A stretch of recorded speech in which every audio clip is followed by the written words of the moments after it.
ଗୋଟିଏ ଶବ୍ଦ, ତା ଭିତରେ ଶ୍ରଦ୍ଧା, ସ୍ନେହ, ମମତା, ବିଶ୍ୱରେ ସବୁକିଛି ପୂର୍ଣ୍ଣ ହୋଇ ରହିଛି। ଆଜି ମୋର ଉପସ୍ଥାପନା ମାଆକୁ ନେଇ ବିଷୟଟି ହେଉଛି। ଆଜି ମୁଁ ପଦ୍ୟ ମାଧ୍ୟମରେ ଆପଣମାନଙ୍କୁ ମାଆର ମମତାକୁ ଜଣାଇବାକୁ ଚାହୁଁଛି। ସେ ପଦ୍ୟଟି ହେଲା, ପିତା ମାତା ଠାରୁ ବଡ଼ ଦେବତା କିଏ, ସରଗେ ରାଇଜେ କାହିଁ, ତାଙ୍କରି ଆଶିଷ ସହାୟିକା ସିନା ବିପଦ ତରିବା ପାଇଁ। କେତେ ଯେ ପଥର ପୂଜିଛନ୍ତି ସିଏ, ତୁମରି ଜନମ ପାଇଁରେ, ତାଙ୍କ ମନେ କେବେ ନଦିଅ ଯାତନା, ଛାତିକୁ ପଥର କରିରେ। ଶୋଇ ନିଜେ ସେ ଓଦା କମ୍ଥାରେ, ତୁମ ପାଇଁ ସେଜ ଶୁଖିଲା ପାରେ, ମା ନେତୃ ସଦା ଅମୃତ ଝରେରେ, ନଭିଯାଏ ଭାଇ ତାକୁ ଲୁହରେ। ତୁମ ଚଲାପଥ ଅବିରତ ଭାଇ, କରିଛନ୍ତି ଯିଏ କୁସମିତ, ସେଇ ପଥିକର ପଥକୁ କେବେ ହିଁ କର ନାହିଁ ଭାଇ କଣ୍ଟକିତ।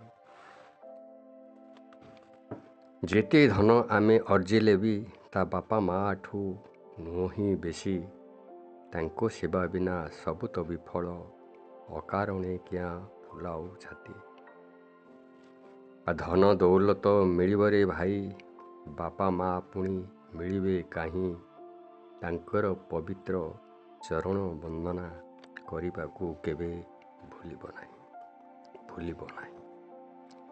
ଆଜିକାଲି ସନ୍ତାନମାନେ ବଡ଼ ହୋଇଗଲା ପରେ, ସଂସାର କଲା ପରେ, ସେମାନଙ୍କ ବାପା ଓ ମା ଅପଦାର୍ଥର ବସ୍ତୁ ହୋଇସାରେ। ବାପା ମାଆଙ୍କୁ ସେବା କରିବା ବଦଳରେ ନାନାଦି ନିର୍ଯାତନାର ଶିକାର ହେବାକୁ ପଡ଼ୁଛି। ଏହି ତ ସମାଜ। ପିତାମାତାମାନେ ଯେଉଁ ସ୍ୱପ୍ନ ଦେଖିଥାନ୍ତି, ସେମାନେ ବୃଦ୍ଧ ହୋଇଗଲେ ପିଲାମାନେ ତାଙ୍କର ଯତ୍ନ ନେବେ, ହେଲେ ମିଳିଲା କ'ଣ? ଖାଲି ନିର୍ଯାତନା। ସତରେ ଦର୍ଶକ ବନ୍ଧୁ, ଏପରି ଭୁଲ କର ନାହିଁ ଯେ ଆପଣଙ୍କ ଜୀବନରେ ଅଭିଶାପରେ ପରିଣତ ହୋଇଯିବ।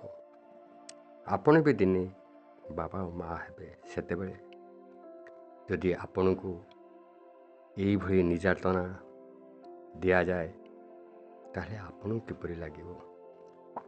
ଏବେ ବଦଳି ଯାଆନ୍ତୁ।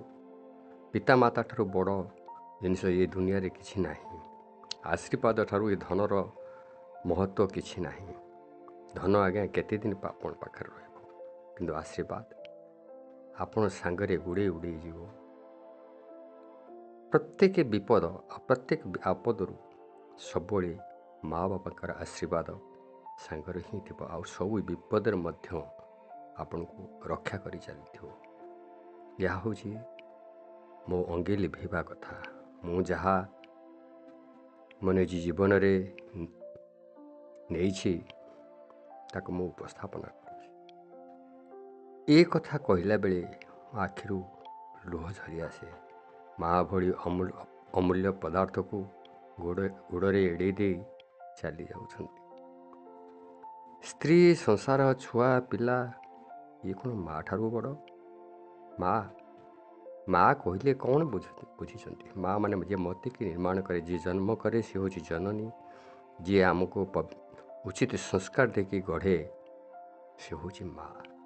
ମା କହିଲେ ମା ଭିତରେ କେତେ ଶ୍ରଦ୍ଧା, ବିନମ୍ର, ଭକ୍ତି, ଭଲ ପାଇବା ଲୁଚି ରହିଛି, ତାହା ନିଜେ ଅନୁଭବ କଲେ ଜାଣିପାରିବେ। ଏତିକି କହି ମୋର ବିଷୟବସ୍ତୁଟି ରଖୁଛି। ଆପଣଙ୍କୁ ଯଦି ଭଲ ଲାଗିଥିବ, ଆପଣ ଲାଇକ୍ କରିବେ ଆଉ ସେୟାର ମଧ୍ୟ କରିବେ। ଏତିକି ମୋର ଆପଣ ନିକଟରେ ଅନୁରୋଧ। ମୁଁ ମୋର ପ୍ରୟାସ ଏଇଭଳି ଜାରି ରଖିଥିବି। ହୁଏତ ମୁଁ ଜାଣେ ନାହିଁ ଈଶ୍ୱର ମୋ ପାଇଁ କ'ଣ ରଖିଛନ୍ତି ଆଉ କ'ଣ ନାହିଁ, କିନ୍ତୁ ମୋର ଆପଣଙ୍କ ଉପରେ ଏତିକି ହିଁ ଭରସା ଅଛି। ଆପଣ ମୋ ନିଶ୍ଚୟ ଭିଡ଼ିଓଟିକୁ ନିଶ୍ଚୟ ସମ୍ପୂର୍ଣ୍ଣ ରୂପେ ଦେଖିବେ ଏବଂ ସେୟାର କରିବେ। ରହିଲି। ନମସ୍ତେ।